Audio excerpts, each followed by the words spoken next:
Welcome back. We're still talking sports right here, Channels TV Sports Center in Lagos, Nigeria. If you're just joining us, not to worry, you've not missed so much. Just gone by, we talked about table tennis in Nigeria with Segun Toriola doing good things for the country. He's in Kenya at the moment trying to, see ways he can teach their young talents to become better table tennis players. We'll also talk about grassroots boxing development in Nigeria. Let's still stay with the grassroots. This time football, women's football gets our attention. Asisat Oshoala, Yemi, she's a story of success. Starts looking at her days back from FC Robo to Rivers Angels to Liverpool ladies, now in Arsenal, and she's saying to herself, let me give back to the society. Yemi, she says, nothing beats education and sports. I'm impressed with what her sister has been doing. I don't know where she got the grooming from, but she just appears to me as somebody who has worked hard, well on herself, and everything is just coming out right. I remember, the FIFA events that she went to. She talked about the challenges people from this part of the world face. Our parents want you to go to school. Don't tell me about sports, because some people still feel that sports is for rejects. People who can cut it with education, but now she's saying, look, you can mix it. And her sister, she just tells the story. Her life tells the story. They say a good product sells itself. I mean, you just look at her story. A girl that used to play here, and now, worldwide brand. She's recognized everywhere. International brand. That's the story of Asisat Oshoala. She's saying that young girls aiming to play professional football can also excel in school, and that's what she's trying to do, be a role model to them. The Super Falcons striker says under 17, she has an under 17 football tournament, which is in the second year, is to assist girls stay focused while playing football and going to school. Let's just listen to some sights and sounds from that event. Asisat Oshoala under 17 tournament. Then we'll come back and talk some more. Don't go anywhere. These girls, under 17, under 15 girls out there who've got talent and also are facing one or two problems with their families, like the parents saying they shouldn't go into sport, and they actually want them to just to go to school, because nowadays parents, they just want their children to go to school. They don't want them to go into sport. But I'm using this time to preach to the world that there's always a way of merging education and football together, and sports generally, not just football, But this is my own part. This is my area. I'm a professional footballer, and I feel like this is the only way I can use to communicate to other people to not to stop their children from, because I'm a graduate of Lagos State Polytechnic, so you can imagine.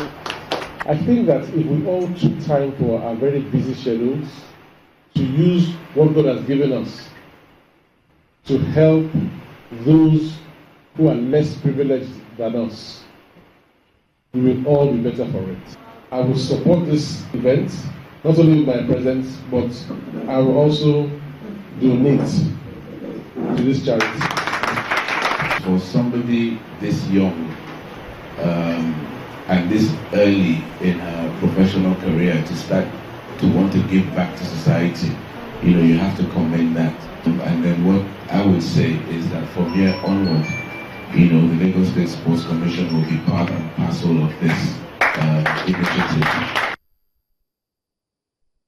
Super Falcon striker Asisat Oshoala, so heartwarming what she's doing, and she's supported by, you saw the NFF's Vice President Sheya Kiumi, and of course the Chairman Lagos State Sports Commission Teji Tunubu. Good support she's receiving. But she said something that not everyone wants their girls to play football. And Yemi, the reason can be explained. When the Super Falcons won, they had to go to the street to ask for their money, and it's happening. Yeah. To show you that it's not just a Nigerian problem, same thing is happening in Ghana. It's sad. The Ghana story, true to form, they followed Nigeria's templates. They told the FA, look, give us our money. What I gather, each player is hold up to about $25,000 wow. Coming from the All-African Games, the 2016 Olympic qualifiers, and the just concluded African Women's Championship, where they came third. I also gathered that Kwesi Yataki, the GFA board, that's Ghana Federation Football Association, said, girls, don't protest, I'll get the money ready today. They planned it for yesterday, So they listened to him. When they didn't get their money, they went to the Ghana Parliament. Yeah. Stood in front. We have a story. And placards and all, and it's out there. It's out there. It's shameful. It's a shame. This is what our administrators fail to forget. It is the social media age. So when you don't do what you should do in your boardrooms, it comes out here and it's one you can't look. Nobody is able to do any blackout anymore. Okay. You can't tell someone shut up. Nobody. Can't if all the journalists in Nigeria are your friends, some guys will go to social media. You can't stop that. Straight up. So just do the right thing. A good product sells itself. That's right. Once you miss it, you're in trouble. And I don't know. We wait to see if Ghana, the president of Ghana, would. But it's obvious that it's beyond the GFA at this point. They pleaded with the players, "We're going to get you your money," and the girls waited, no money. So we do what we did. And now the people of Ghana know that the girls are hold their money. That's right, particularly Ghana. They did so well at the just concluded African Women's Cup of Nations. You expect the team to consolidate. And with this sort of story, it's not so good. Let's leave the women now. Talk about the men, the latest FIFA ranking. I mean, I was beginning to wonder because there's not laughing, man. I'm speaking to the guys in Zurich. I want to know. Show us your coefficient. We're tired. The Super Eagles dropped one place to 51st in the world. You start asking questions. How do you calculate the coefficient when nations are not playing? So I don't know. So they won't explain that one team beat us. Okay, who beat us? What do we draw against? One team rose in the ranking and then we have to draw for who? You see, that's what I'm saying about this FIFA ranking. But that's it right there. Senegal. Senegal. Cote d'Ivoire, Tunisia, Egypt, and Algeria, and then Nigeria. Senegal lost the last match they played, if my memory serves me right. That's what says Senegal. Argentina is still the best football nation in the world. Brazil is second, Germany third. Chile is still doing so well. We can understand. Belgium, not leaving that top 10. We know the story of the football being on the rise. Colombia, France, Portugal, Uruguay, Spain. This sounds okay for me. Yeah. You probably don't really have any much for the African some countries. I don't know if it's patriotism getting the better of us. No, but then again, at this point, no, because you look at no matches we have played. Yeah. Did anybody play Kosafa or Sekafa? Whatever? I don't understand.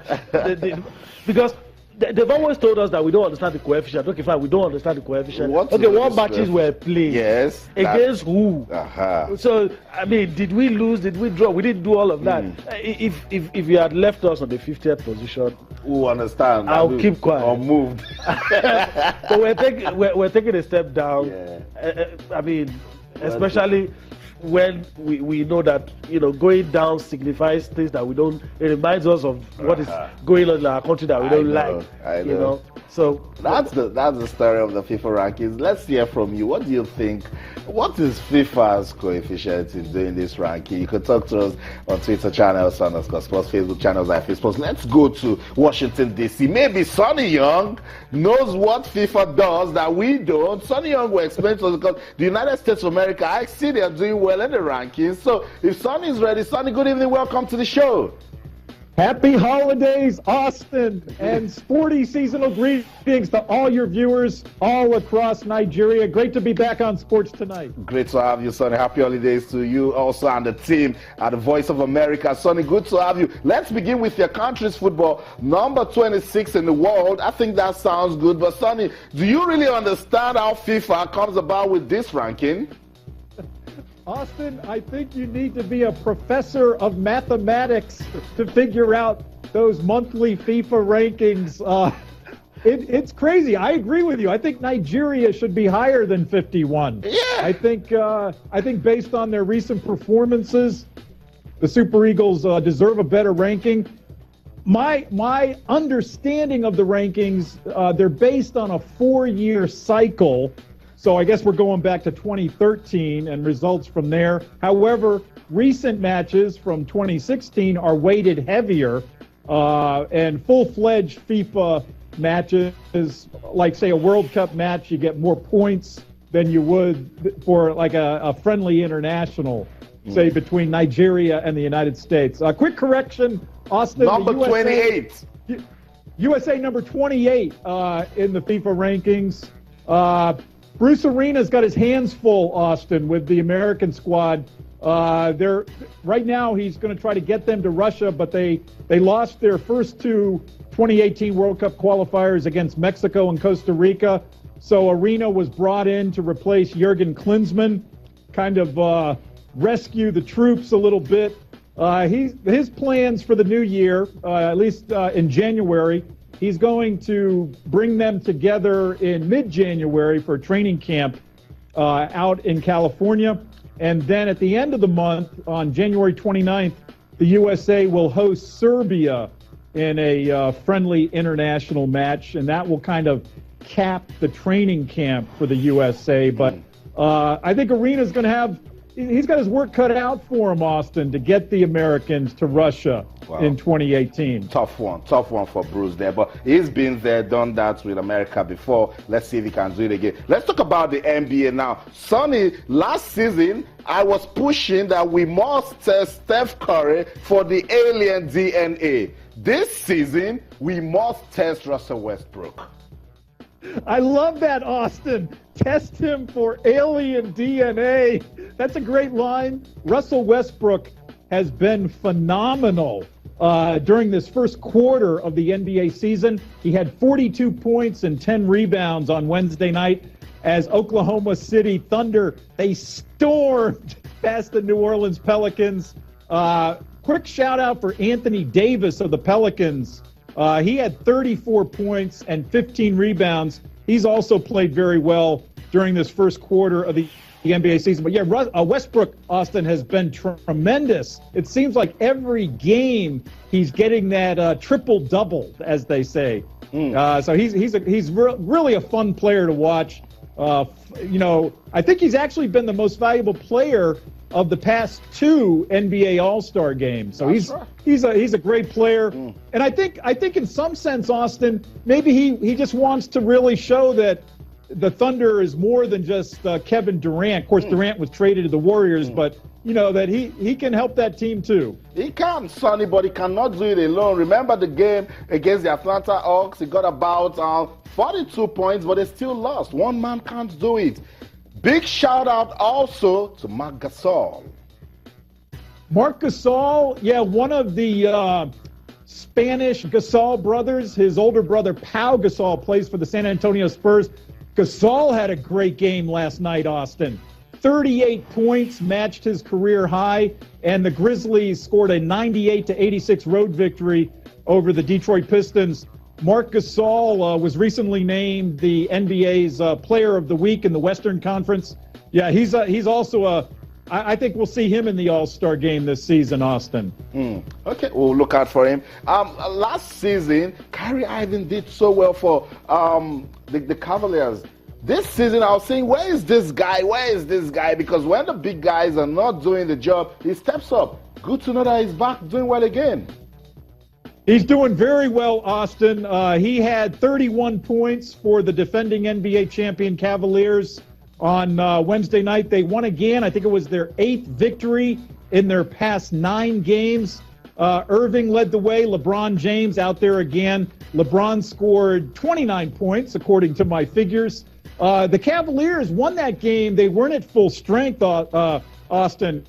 Kevin Love sat out the game with a bruised knee. And perhaps more worrisome for the Cavaliers, J.R. Smith earlier this week broke his thumb, so he's not going to be on the court at least for a few weeks for the Cavaliers. But they still look like they're really ready to make it back to the NBA Finals, Austin. Thank you so much, Sonny. Sonny, I was going to punch your team again, the Washington Wizards, but it's the holidays, so it's all about love. I'll leave you and your team after the holidays. Thank you, Austin. After the holidays, Sonny, we will talk about your team. Shout out to all the teammates out of the Voice of America. Thank you so much, Sonny Young, and have a sporty holiday season. Thank you, Austin, and sporty greetings and happy holidays to all your viewers. Thank you, Sonny Young. That's it. Our Voice of America correspondent, Sonny Young, giving us updates. Even American football, they call it soccer. over there, and of course the NBA. I mean, let's come back home now. We also have our problems to deal with, particularly with our football. Tough times, I say, for Nigerian football, because I mean, if we don't get it right, this phase that we're trying to turn things around with reforms and all, we might just be suffering with the qualifiers for the 2018 World Cup. The Minister for Youth and Sports, they've come out to say we want accountability, and I think that's the right thing to do. Well, I mean, you can't argue about you can argue about the process, but you can't. I mean, we need to get to that point. I mean, there's been a trade of words, accusations and counter accusations, and what the sports minister is saying is, look, give us. You guys say you're clean, no problem. We want an audited report. An independent audit. Don't just tell us that one reputable organization did the audit. It's not. I mean, an independent body come and do the audit, and I don't think that's too much to ask. And if you have nothing to hide, I mean, why not? And look, these are serious credibility issues. Now, look, it's hard to separate the messenger from the message, but in this case, I'll take the message and leave the messenger.